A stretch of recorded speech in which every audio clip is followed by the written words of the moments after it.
Good evening and welcome to tonight's live Facebook on clearing the decks.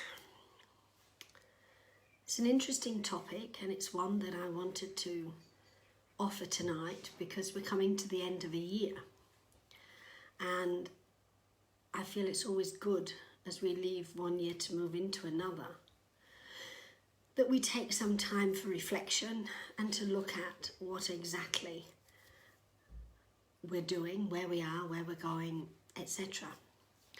So we've got quite a few people. We've got Sonia, Amanda, Anita, Sarupa, Glynis, Pia, wow, Tracy, Caroline, Marianne. Thank you for joining. What do I mean by clearing the decks?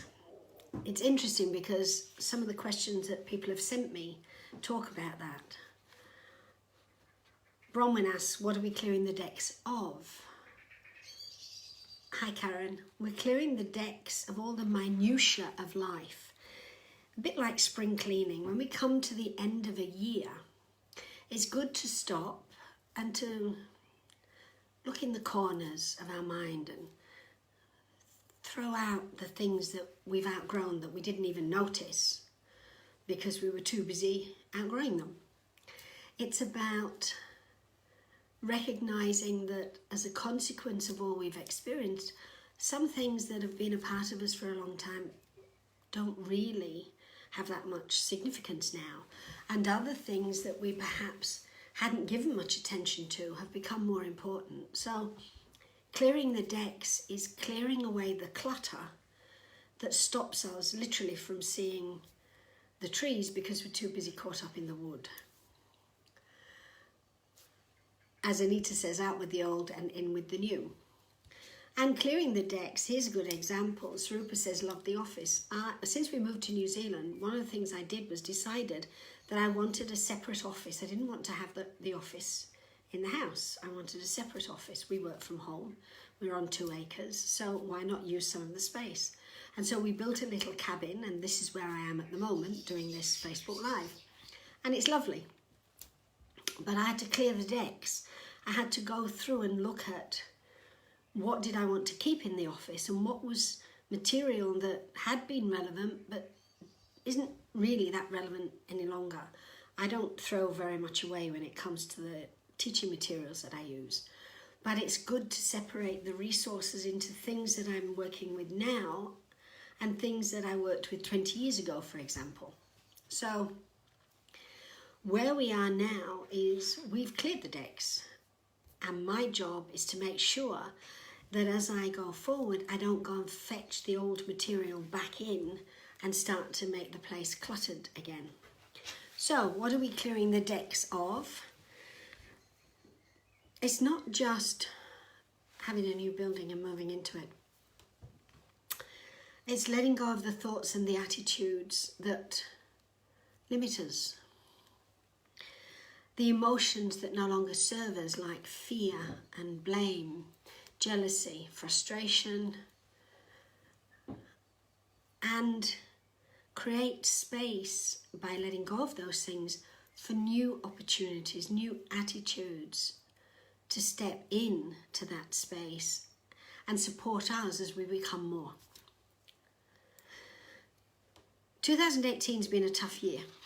It's been a year where astrologically we've dealt with a lot of retrograde planets, and retrograde simply means that the energy astrologically has worked on us on inner levels. We've not seen it so much externally, so there haven't been the obvious external opportunities for us to go forward. During that period though of the retrograde, it gave us the opportunity to look inside ourselves, to see where those dark and dusty corners are, and to choose what to do about them. So,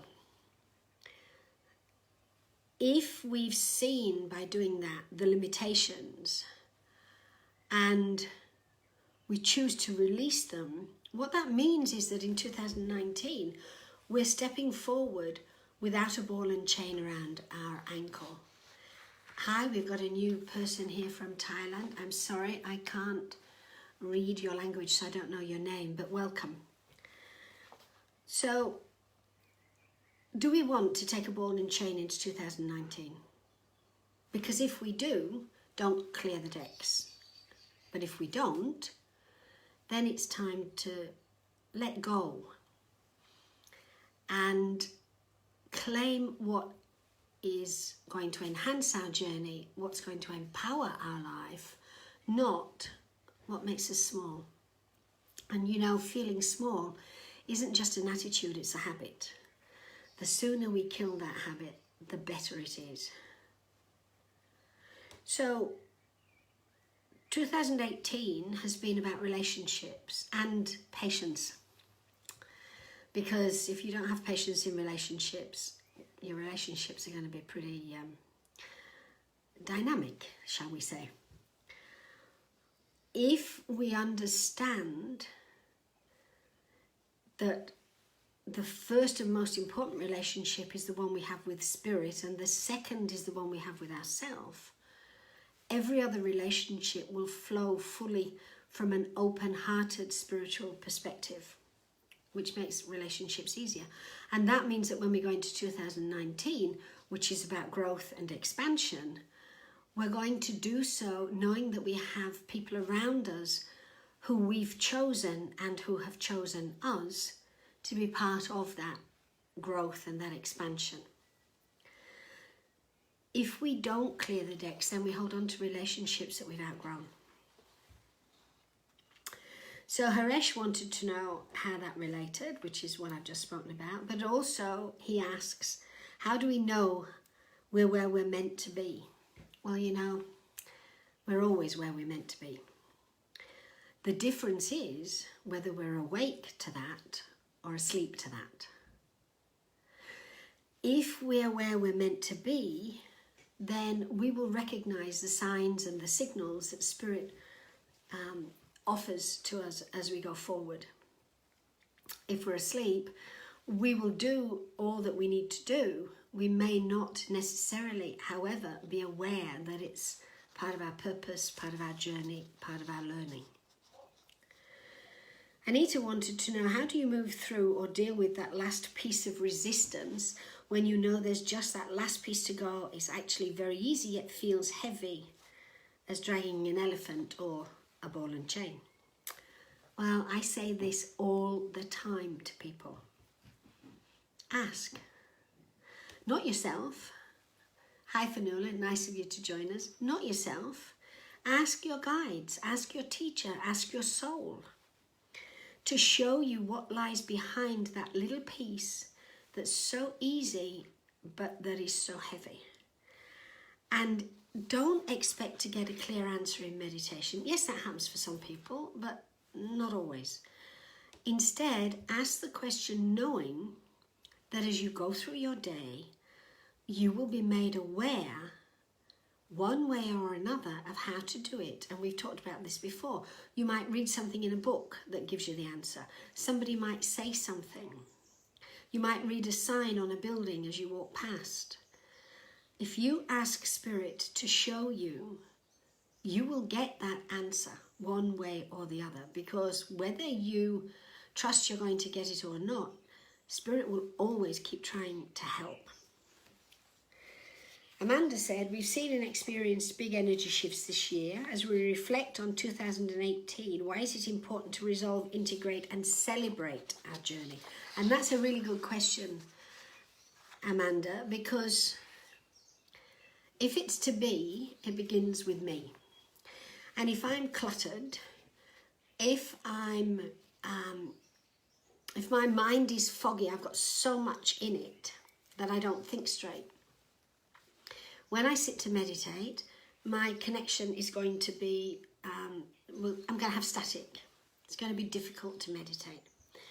So the more that we sit and resolve what's happening, the more that we integrate it and then celebrate what we've learned and how we can move forward, then we're going to be very clear about where we're going. We may not know the final destination, but we can see a path opening up.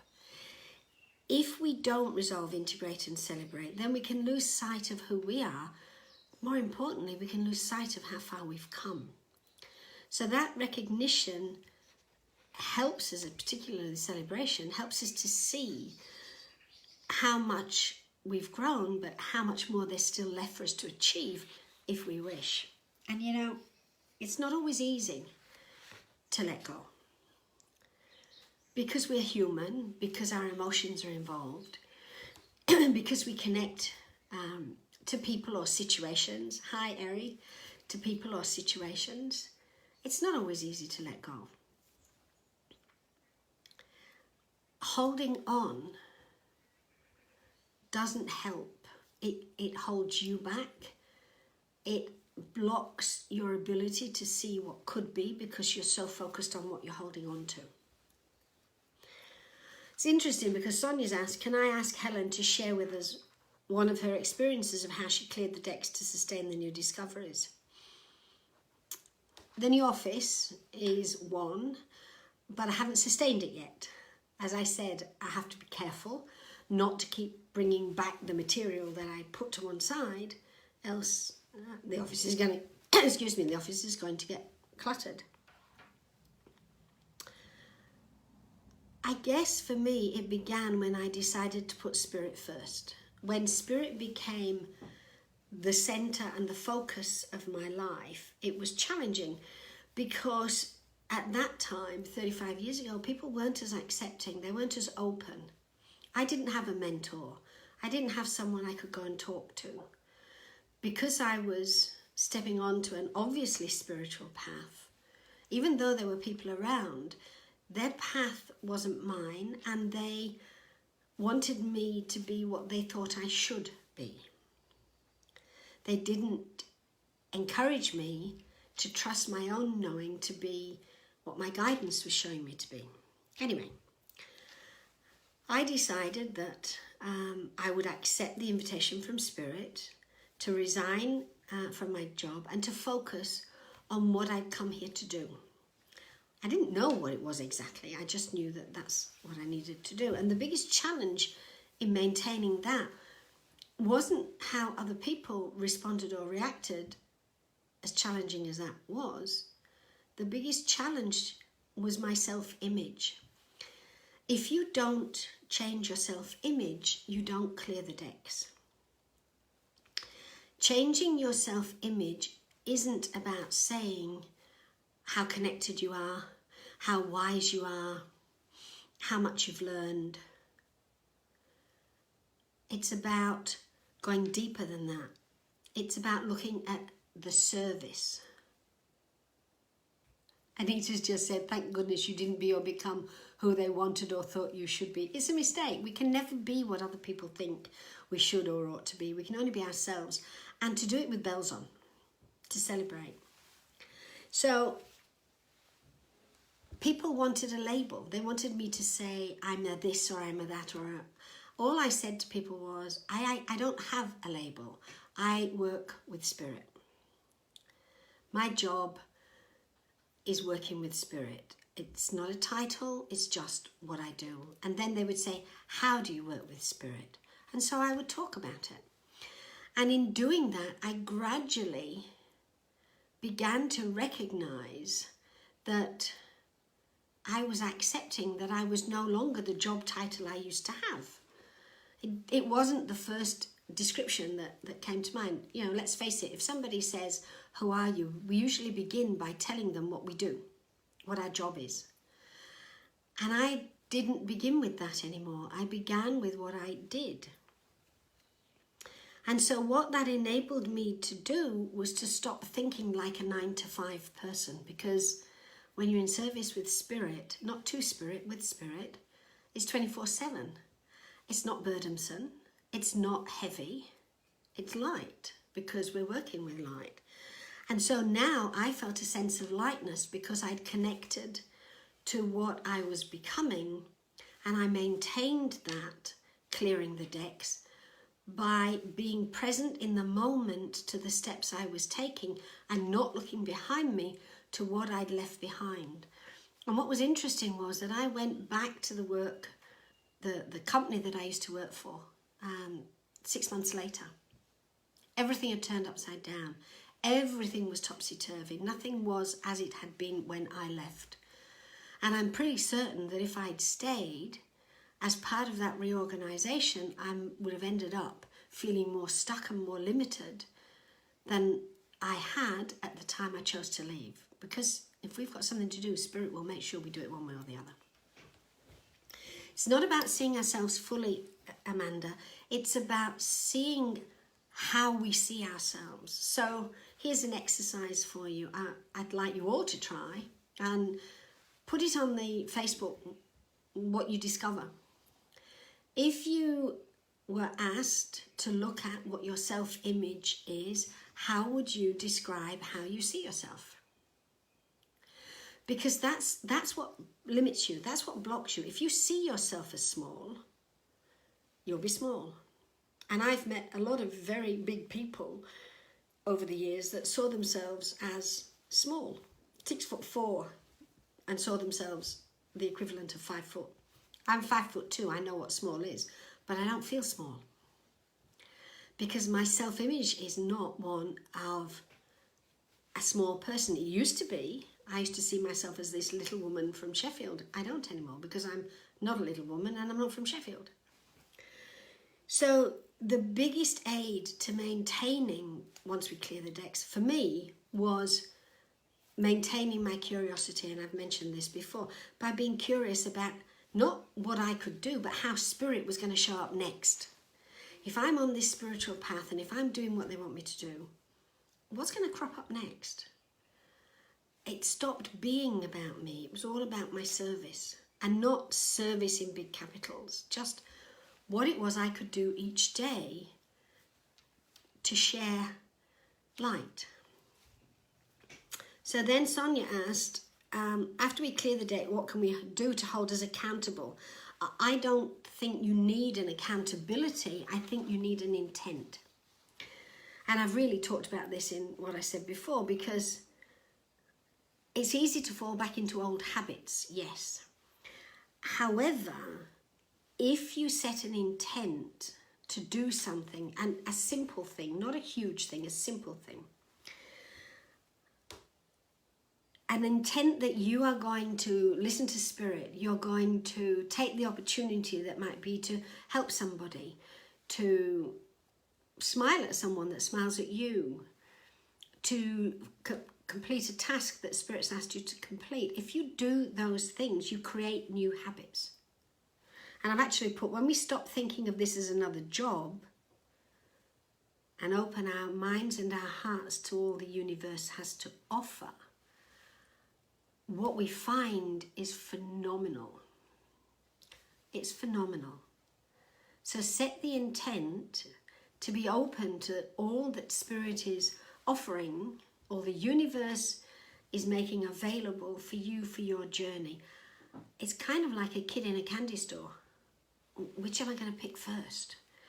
And the fact that you're open to which am I going to pick first means that Spirit can prompt you to the one that it wants you to do first. And so on and so on and so on until it becomes automatic. The old habits don't have a look in. And learn to look at the heavens, not at your feet. I think that is probably the most profound thing I can say. Learn to look up to the heavens and not at your feet. Because while you're looking up, you aspire. And while you're looking down, you don't. Yes, we're works in progress, Pia. However, you still have to have an image at any one moment. A work in progress isn't an image. That's a process.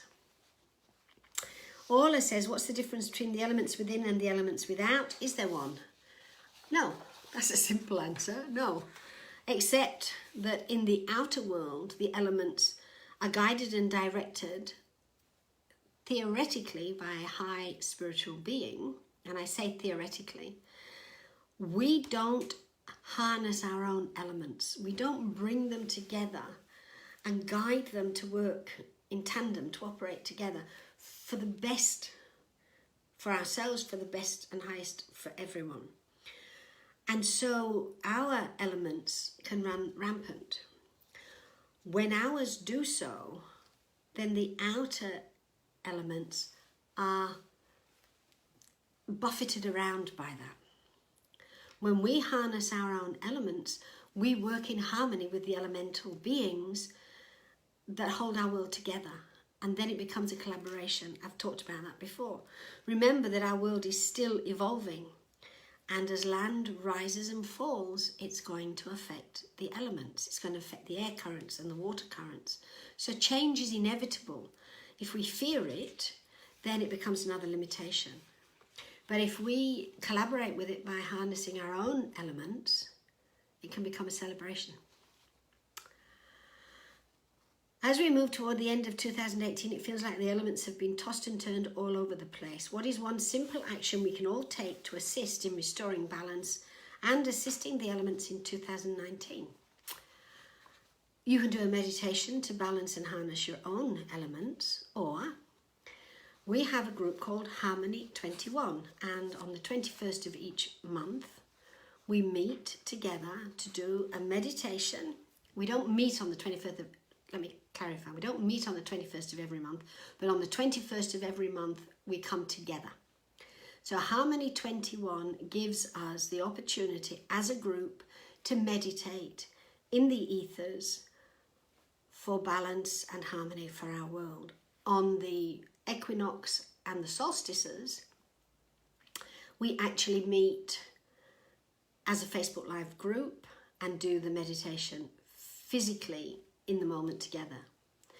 If you want to know more about that, pop a question down below and we'll get back to you. So, let me just say, and this is new to anybody that's part of the group too, we talk about Harmony 21 being on the 21st of each month, which is why it's 21. My suggestion is that there's no reason why you can't do that exercise as often as you like for yourself in between times. Just a thought. But the group is monthly. Do I have a wish for 2019 that I'd like to share? I do. My wish is that people practice kindness, not competition, acceptance, not elitism. And most of all, my wish is that judgment of others is replaced with tolerance. We all have a role to play, and just because someone is playing a role that we don't think they should play is no reason to judge them. If someone is in that role, it's an opportunity for that person to learn. There's obviously something there for that person to do.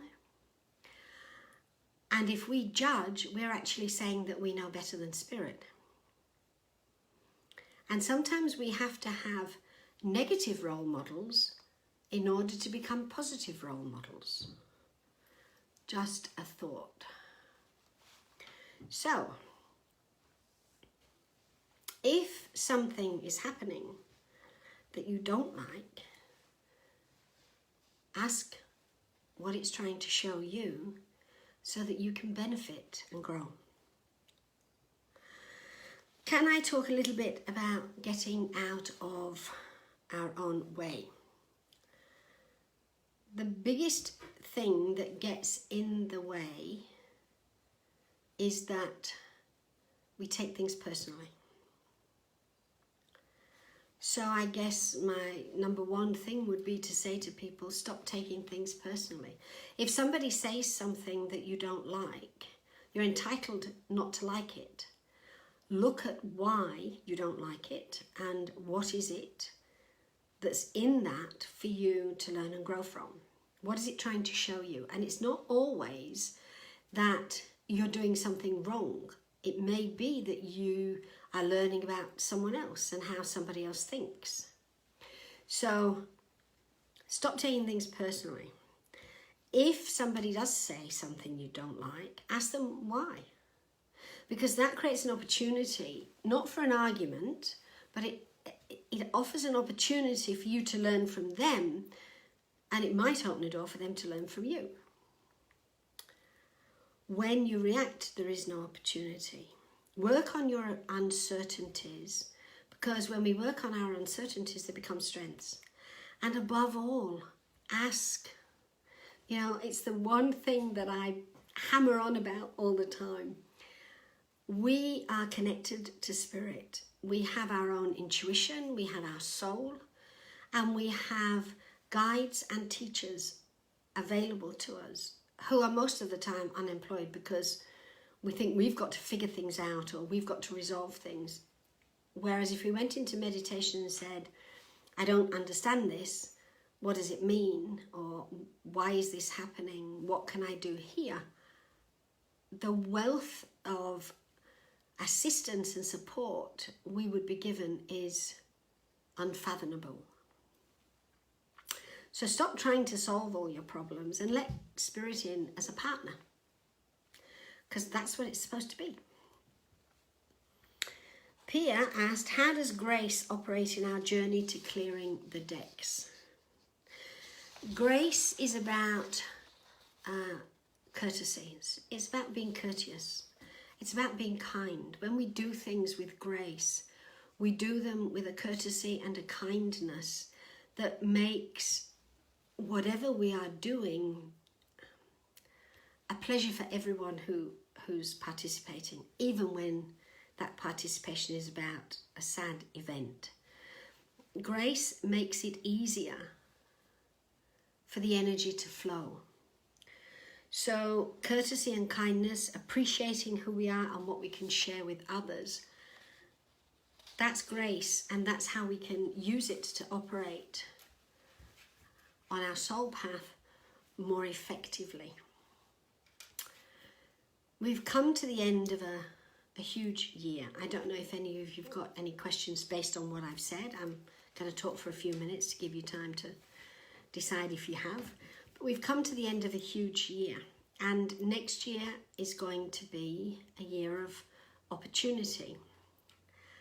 It's not going to be a year of plenty unless we believe plenty is available for us. Whilst ever we hold a doubt or an uncertainty about ourselves as being more important than our spiritual purpose and path, we're going to struggle. While ever we focus on our purpose, path, and what we want to share, that year of plenty will open itself up and show us. Open our hearts, open our minds by letting go of all that keeps us small. Fionnuala, that's a really good comment. Grace and being gracious is incompatible with taking things personally. Absolutely. You can't do the two together. If you're going to take something personally, then you're not operating with grace. So you look at why you've taken it personally, what the opportunity to learn is, and then you move forward with grace. Yeah, the two are incompatible. Does anyone else have anything they would like to ask? Or are you all ready to say, well, this is the end of the year for Insight Teachings, and it is. We will be closed over the Christmas break, and because for us Christmas is also our summer, we won't be back on deck until the end of January, although we will be checking email, and we will still be doing the regular posting. If there's anything that you want us to talk about next year, don't forget there's a document on the Facebook page for you to add your topics and any questions you may have. If you've got any ideas for how you might like us to do this differently, please share them. I'm open to all ideas. If not, then thank you for being part of this series with me for this year. I've enjoyed it, and I look forward to next year and all that we might learn. Sonia wants to know, I knew somebody would ask me this, when will be the first Facebook Live next year. Let me see if I can manage to discover on my computer when the Facebook Live will be. I should have checked it. Let me see.